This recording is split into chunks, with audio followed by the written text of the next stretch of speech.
Cette vidéo est pour toutes les personnes qui sont insatisfaites de leur situation actuelle dans leur vie et qui veulent prendre les choses en main pour retrouver la voie du succès. On va découvrir ensemble la Bible du développement personnel, vendue à plus de 25 millions d'exemplaires à travers le monde, les 7 habitudes de ceux qui réalisent tout ce qu'ils entreprennent de Stephen Covey. Ce livre devrait littéralement être une lecture obligatoire dans nos écoles, parce qu'il nous apprend pas à pas à devenir la meilleure version de soi-même, en développant un caractère et des valeurs qui nous permettent d'atteindre le succès à la fois intérieur, mais aussi extérieur. On va donc décrypter ensemble une à une ces 7 habitudes. L'habitude numéro 7 est ma préférée. Dites-moi dans les commentaires à la fin de la vidéo laquelle vous a le plus marqué personnellement, ou laquelle vous devriez mettre en application plus souvent pour atteindre vous-même le succès dans votre vie. La victoire privée précède la victoire publique. On doit d'abord commencer par devenir maître de soi-même, et ensuite seulement on pourra réussir en société. Les 3 premières habitudes concernent cette victoire privée. La première habitude, c'est la proactivité. Une théorie populaire défend l'idée selon laquelle les circonstances déterminent qui nous sommes. C'est-à-dire par exemple qu'une personne sera caractérielle parce que ses parents l'étaient, et qu'elle est nulle en maths parce qu'elle est née comme ça. Que donc, d'une manière générale, les événements qui sont hors de notre contrôle déterminent notre situation. Covey nous dit non, ça a certainement une influence sur vous, mais vous pouvez choisir votre réalité. Vous pouvez choisir de ne pas être une victime impuissante de vos circonstances. Il nous explique qu'entre le stimulus, nos circonstances, et notre réponse, on a la liberté de choisir notre comportement. Si vous êtes coincé dans les embouteillages, que le caissier a été mal poli avec vous, ou que vous avez malheureusement perdu votre travail, vous avez le choix d'en faire toute une affaire et de perdre votre énergie à réagir à ces événements extérieurs, ou vous pouvez au contraire utiliser cette énergie sur les choses que vous pouvez contrôler. Profitez des embouteillages pour vous détendre et écouter de la musique, et profitez du fait que vous vous soyez fait virer pour vous remettre en question, et trouver un travail dans lequel vous serez réellement épanoui. Il est fondamental de prendre la responsabilité de tout ce qui nous arrive dans notre vie. Notre situation et notre vie en général découlent de chacune de nos décisions et pas de nos circonstances extérieures. La deuxième habitude consiste à savoir dès le départ où vous voulez aller. On va faire un exercice ensemble qui peut paraître un peu glauque, mais qui est extrêmement puissant. Ça s'appelle l'exercice de l'enterrement. Imaginez-vous allongé dans un cercueil, c'est le jour de votre enterrement. Tous vos proches, votre famille, vos amis, et tous les gens sur qui vous avez eu un impact sont là. Maintenant, réfléchissez bien. Que voudriez-vous que chacune de ces personnes dise de vous? Prenez quelques secondes pour y réfléchir. Est-ce que vous aimeriez qu'on dise que vous étiez une personne juste, honnête, drôle, gentille, que vous avez su élever 3 merveilleux enfants, que vous étiez généreux avec votre communauté, que vous avez été un mari fidèle, ou que vous avez participé à rendre le monde plus juste pour les femmes ou les minorités? Comme on l'a vu dans la première habitude, vous êtes le créateur de votre vie.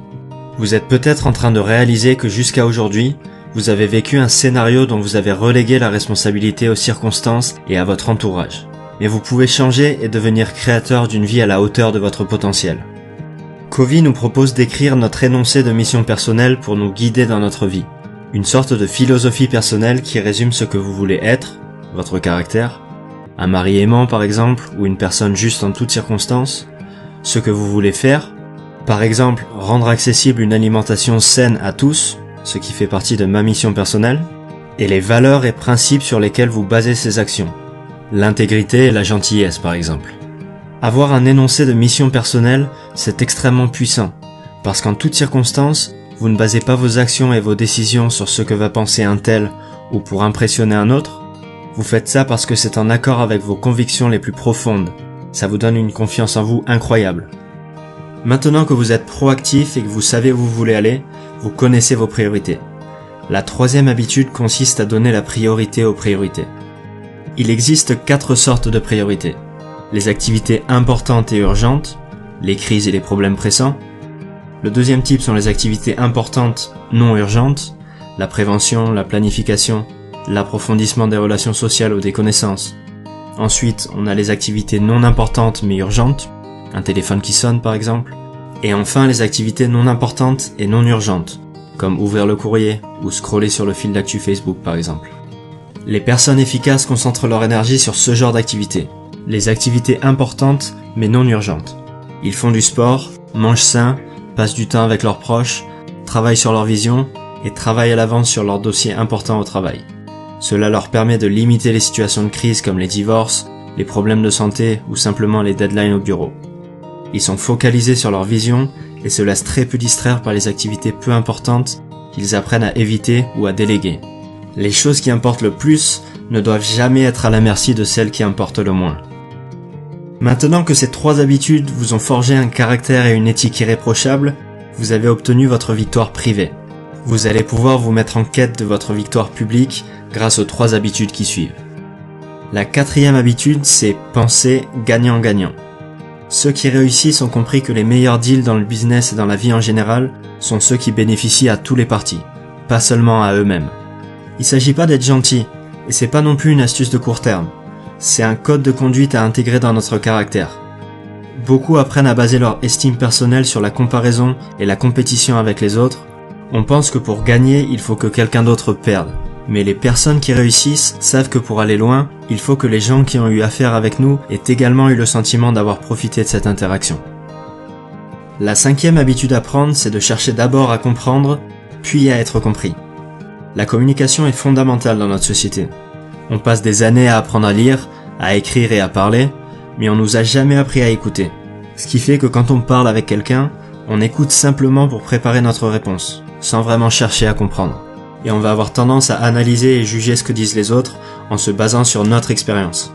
Les personnes qui réussissent ont appris à comprendre le point de vue de leur interlocuteur, ce qui leur permet de communiquer plus efficacement. La 6e habitude, qui va vous permettre d'atteindre enfin votre victoire publique, c'est de profiter de la synergie. La synergie, c'est quand 1 plus 1, c'est égal à plus que 2.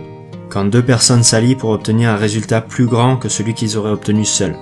L'un des meilleurs exemples de synergie que vous connaissez tous, c'est la Coupe du Monde 98. Imaginez 11 Barthez sur le terrain, ou 11 Zidane. Même si ça fait un peu rêver, on serait pas allé bien loin. Grâce au leadership d'un Deschamps, à la technique d'un Zidane et à la détermination d'un Thuram, et la synergie de toute l'équipe, ils ont écrit une page indélébile de l'histoire du sport. La synergie, c'est différentes personnes qui apportent des qualités et des expériences différentes, qui mises en commun vont permettre de trouver des solutions qui n'auraient pas pu être trouvées seules.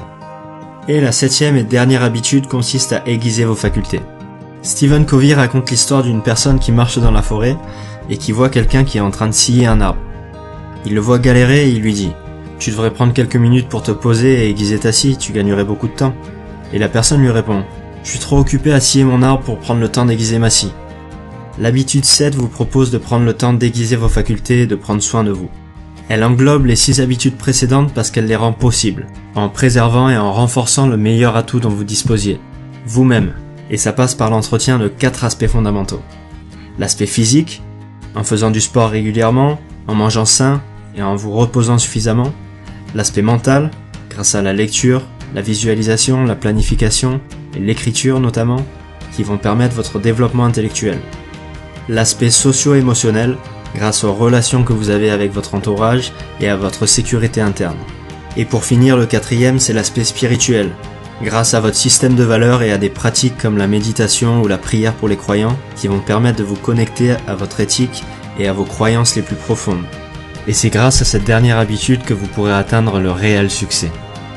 Voilà, c'est tout pour les 7 habitudes de ceux qui réalisent tout ce qu'ils entreprennent. Je vous promets que derrière ce titre un peu tiré par les cheveux se cache probablement le meilleur livre de développement personnel. Et on a seulement gratté la surface dans cette vidéo, donc assurez-vous d'en acheter une copie. Et j'aimerais avoir votre retour sur cette vidéo. Dites-moi quel est l'élément qui vous a le plus marqué ou l'habitude que vous devriez utiliser plus souvent dans votre vie pour réaliser tout votre potentiel. Écrivez-moi ça dans les commentaires sous la vidéo et comme d'habitude, pensez à vous abonner et à liker cette vidéo si ça vous a plu. À bientôt.